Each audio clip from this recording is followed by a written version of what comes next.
Seahawks record without Russell Wilson.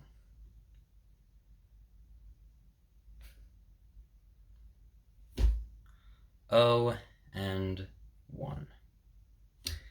What's up, everyone? Welcome back to the channel. And it's not expecting this podcast to be so depressing, but here we are. We're going to talk about the very sad loss between the Seattle Seahawks and the Pittsburgh Steelers. And at this point, I am kind of doubting us making the playoffs, which makes me want to stab myself in the heart 5 times. Actually, I should really stab it 4 times because that's the amount of times that we've lost. It's also the amount of times that Geno Smith got sacked. Yay. And this game hurt. I mean, we ended up losing in overtime, 23-20. I mean, we just did not play good in that first half. There was absolutely no offense whatsoever. Now, actually, before I get into the game, I just want to point out one teensy-weensy little problem. It's a little hard to break down and review the game when you don't have the channel for it. So then that means I have to stream it on my phone with my grandparents here. I actually learned you can play solitary and watch the game at the same time while also keeping an eye on game 2 of the NLCS. Now that is what I call multitasking. You know what that means? I deserve a whole bunch of likes and subscribes. Actually, should just be subscribe. No, never mind though. But yeah, first half was just awful though. And the next 3 drives though were pretty darn good. We finally got the passing game going. Gerald Everett, getting him involved. Nice little beast mode run. Good for you, dude. And yeah, overall, it was a pretty nice 3 drives though. Ended up tying the game at 17, and of course traded back field goals, and then of course there was a lot of controversy in the fourth quarter. There was Ben Roethlisberger's tuck rule, which I mean, my opinion on it, that's tough. I mean that's really tough though. I mean, I think that the tuck rule for Tom Brady is just absolute bullshit. But that is a bit tricky though, because you can see that he tucks it in, but then it slips out of his hand as I don't even know what the tuck rule is. I don't even think anyone knows them. All I'll say is it obviously did not hurt the Steelers though. But the one call that nearly bit us was the spike at the end of the game, and you could definitely tell Mike Tomlin was absolutely pissed off. And yeah, all I'm gonna say is, Metcalf, step out of bounds, please. I mean, he had a good game, 6 catches, 58 yards, no touchdowns. Well, okay, actually, that's not that good though, but you get what I'm saying. And yeah, Jason Myers, always clutch though. He's had a bit of a rough year so far though. Missed 2 kicks. I think he's also missed some extra points as well. Yeah, he did though. So it was definitely nice to see him get that game in a kick though. And then Geno Smith fumbled the ball, and my world went to hell as Chris Boswell decided to not pull a Packers and Bengals where they just don't know how to kick, which actually that was last week. That was nuts. You know what was nuts though? Cowboys and Patriots. My gosh, that game was awesome. I definitely recommend watching the highlights. That game was insane. Yeah, and yeah, once again, there were some bright spots though. Definitely not on the offensive line. Offensive line was not good though. Yeah, TJ Watt he had quite the game. How many sacks TJ Watt? I think he had three or something. And yeah, yeah, two.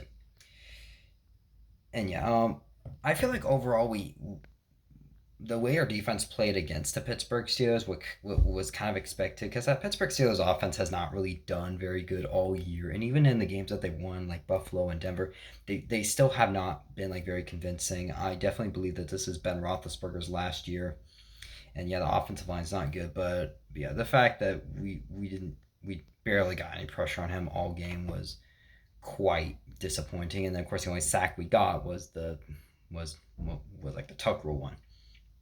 Yeah, Alex Collins, he had a great game. 20 carries for 101 yards, one touchdown. He had some big runs though. Travis Homer, he had a nice run on 3rd and 7, which at first I was like, wait, I'm like, why are we running the ball here? Oh wait, never mind. They actually worked though. Yay! Yeah, this is rough, and unfortunately, I think this is gonna kind of kill our playoff hopes though. Two more things I want to touch on though. One of them is in being Geno Smith. I mean, I know the stats will say he didn't exactly have a good game. He did not have a first game of the first. He did not have a good game in the first half, but that final drive, he put his heart and soul out though. And honestly, for no Russell Wilson, he really is not that bad though. And I mean, of course, I've never said it on the channel before, but I definitely believe that Geno Smith is definitely one of the best backup quarterbacks in the NFL. It's not like it's not like he has absolutely no experience. So he has the veteran presence though, and overall, he's showing that we can still win with him though. I mean, he had that really awesome 92-yard drive. He almost completed that comeback against the Rams though. That interception, not his fault though. That really hurt though. And then of course, once again the fumble. I guess we could say that was kinda his fault though, but just kind of seeing him on the ground just really disappointed. It definitely breaks my heart though. And then of course the one that breaks my heart the most though, and that was Darrell Taylor though. I mean, Darrell Taylor, and something that was really impressing me with Darrell Taylor is that none of our first round picks like ever worked though. So which is why when we got Jamal Adams from the Jets and we gave up two first round picks, I know I think there was definitely a lot of people that was like, whoa, that was quite a big price though. And I'm like, all our first round picks are terrible. We find all our gems in the later rounds though. And yeah, we did get a 4th round pick for him though. So yeah, but Darrell Taylor was doing a really good year. He was leading our team in sacks, having a really good year. And unfortunately, I think his 2021 year is officially over. Um, I mean, just as I said, I saw like bits and pieces of the game though, but it did not look good. And and I pray for his and I pray that he can get out of this healthy, but we're just gonna have to wait and see. So then, what do we got next? Well, we got the Saints on Monday Night Football, and the thing about the Saints is the Saints are kind of weird. They're really inconsistent. I mean, you look at that Giants game, you look at the Panthers game. They did not play good though. But then you look at Washington and you look at the Packers, and they look really really good. And I may have said something. I don't know. And after week 1, when we dominated the Colts, if you remember that one, I said I absolutely loved our performance in that game. All my concerns were just washed away. And then you look at the Saints, and they just killed the Packers. And I was like, oh my god, the Saints and Seahawks game is gonna be really really good though. And it definitely looks like Michael Thomas. I'm pretty sure Michael Thomas should be back by then, but it's not going to be an easy game. And if we drop to 2-5, I don't know if we're going to make the playoffs because of course we still got the Packers, still got the Cardinals twice, and the Rams one more time though. So is this a lost season? I don't know. I mean, crazier things can happen though. I mean, our defense took a big turnaround at the end of the year. Yeah, it still gave up a ton of yards, but we did not allow very many points, which was something I was very pleased with. And then of course Russell Wilson's come back though, and I've called this stretch the highway through hell. So unfortunately we've dropped to 1-2 though, but the last half of the schedule is definitely kind of more relaxing. Of course, we had Jacksonville coming up though, which congrats to Trevor Lawrence for getting his first one though. I still think that we can. I still think we can win that game. That defense is not good. Offensive line's not good. We got the Bears, which who knows about that game? We got the Lions. I think we'll beat the Lions. Got the Texans. I mean, yeah, Texans are kind of playing the way I thought they would. And yeah, we got an easier schedule, and then also we also have the Cardinals of the last week of the season, and that game is the last week of the season is always very confusing, though, because I mean the way Arizona's looking right now, I mean they're no doubt one of the best teams in the NFL. They're 6-0 right now, so if they're ever clinch the division and clinch top seed, they may not even put in Kyler Murray or just really anyone though, and if they don't put in their starters though, and we're fighting for a playoff spot though, or we're just or even if we've been eliminated, though, I think we can win that game. I think we definitely win that game. It's just it's definitely the Week 11 game that's making me the most nervous though. And the good news is I've heard there is a possibility that Russell Wilson can come back for the Week 10 game. Is it gonna happen? I don't know, but we definitely need him in this game, though.